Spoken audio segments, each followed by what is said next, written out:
Hello everyone, my name is Amin and I'm actually just gonna start with a simple creating water with Vray. Just a tutorial, another tutorial. It's just the first tutorial I'm gonna be working with VrayWater here.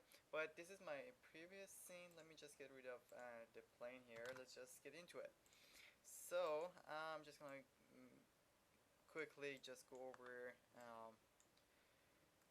creating a VrayWater waves and displacement bomb map, shading the material, and later on we're just gonna go adding caustics and it'll be over. But for first video, I just want to focus on displacement in V-Ray.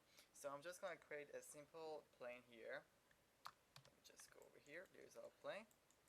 Alright, it's in the center, and I'm gonna expand it to 100 units in x-axis and 40 units in y-axis, and I'm just gonna push it up 7 units in y-axis. Alright, so now we have our plane. Looks pretty good to me. Let's make sure it's rendering. It's actually rendered out. Let me just fix. So these are, don't worry about this, I'm unchecking right now, you don't have to do it. Later on I'm gonna go over everything and explain what you have to do. So set your global setting on default for now, and I'll let you know what you have to do with it later on. There is nothing we have to rush for it. Okay, this is our plane right now, so simply I'm just going to go to Hypershade. These are from my previous scenes, so I'm just going to hide them. I'm going to go back here and push this over here to make some room. Okay, we select our Vray material, middle click on it and drop it on the plane. I'm going to rename this Water 2 since we already have Water 1 for my previous plane. I'm just going to keep this Water 2. Looks good. We're not going to shade our water first because we have to analyze our waves and their movement especially. So we're going to go over shading at last, not right now. Okay. So for displacement. Alright. So right now we're going to go to global setting. We're going to go under global setting and under RT engine. You're going to go down at the bottom under geometry. Make sure to check your displacement. So that's what we're gonna go for displacement right now. Alright, gonna go back to Hypershade, and what we're gonna use is actually VrayWater. There, it's called VrayWater under your 2D texture. Select that.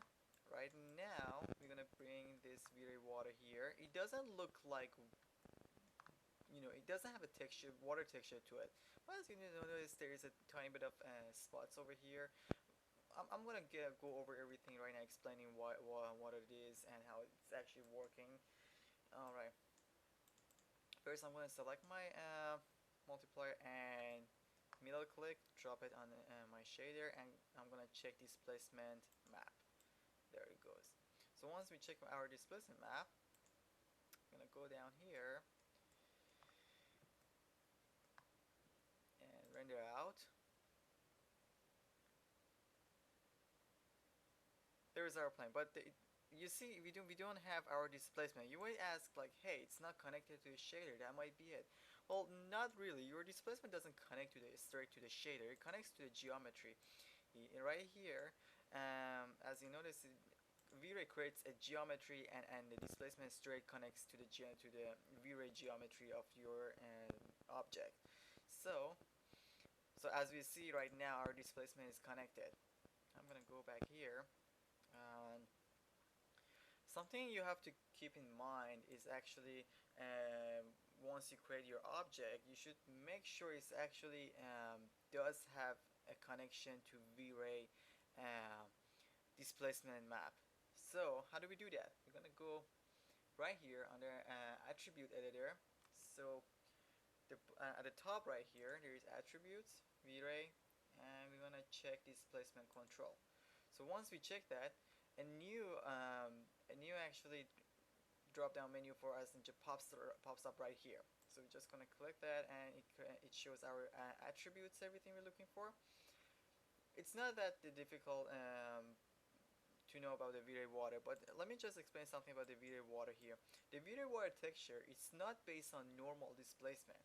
So right now, even I check my I actually check my displacement control and render out my scene. Let me just render out. I'm still not getting my waves. My waves doesn't appear at all. So let me just go back here to my harpe shade, and once I go over here, I'm gonna the height multiplier is actually a scaling your waves. I'm gonna explain about this in a second. So let me just push this too. Okay, that looks good. I just need to see whether my displacement working or not. So I'm gonna go back to the geometry, select our geometry, and we're gonna go down to the displacement top, and the VrayWater actually set on vector displacement, not normal displacement. We're gonna go down here and we check vector displacement. So right now we did that, and we're gonna just select our render, whether it's working or not. It is working, perfect. I actually see my displacement here. All right. So we're gonna go back to the hypershade, and I'm gonna explain a tiny bit about the attributes for VrayWater here. What are these? The height multiplier is actually a scale multiplier for the whole texture. So basically, it actually scales your texture and your waves. Basically, what type of waves you're looking for. I normally go between 5 to 15, or maybe you can go even higher if you like to. But it all depends on what kind of scene I'm working on, what you're really happy to, or what actually needs for your scene. I'm gonna go with 5 here. I think it looks pretty decent, and we're gonna render out. Hopefully it'll be working. But wait a second, whoa, it's massive over here. How do we fix it? Pretty easy. I'm gonna go back here. If you like, there's an attributes down here called patch size. So your patch size is basically same as your repeat UV. But the difference between repeat UV, if you increase this number and you go 5, or increase both numbers, the values over here, if you increase your value and come back here, you get a repeating pattern. You get an artificial repeating pattern on your surface, which you don't want. But the good thing about this patch size, it does exactly as what the repeat UV does, except you don't get that the repeating pattern anymore. So this is just a patch. It randomizes the waves as well, which is something really amazing. So I'm gonna push this because I need a lot of waves for my scene. Let me just open up. Let me show you a tiny bit of my reference here. So I already have a reference for. Let me just over here. All right. I'm gonna just play this. You see, we have a lot of waves over here in our canal. It's passing through. The waves are moving along. They're floating.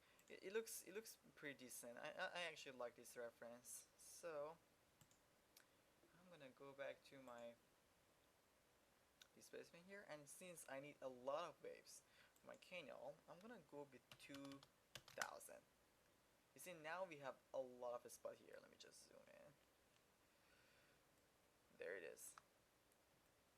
So now we have a lot of waves as it's showing up in our waves. So basically the blue ones is actually going negative direction, and the other ones just popping up as a waves. So right here it looks pretty decent. Let me just render out whether it's working or not.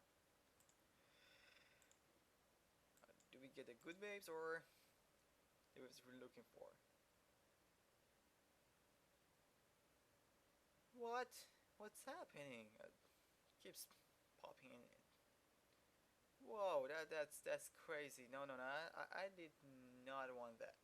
Okay, how do we fix it? It's pretty easy. You know, we're not actually looking for this kind of messed up displacement here. It definitely takes a lot longer to render out. So how do we fix it? How do we fix this chaos for on displacement? We're gonna go back in our geometry. There is this displacement amount basically controls the scale of your waves. So I'm gonna bring it down way down to 0.10. I think that would be the best. To 0.01, I think that would be the best value to reuse right now. Yes it is. Right now I push our waves on a displacement, so right now our displacement is working. we're getting quite nice waves here.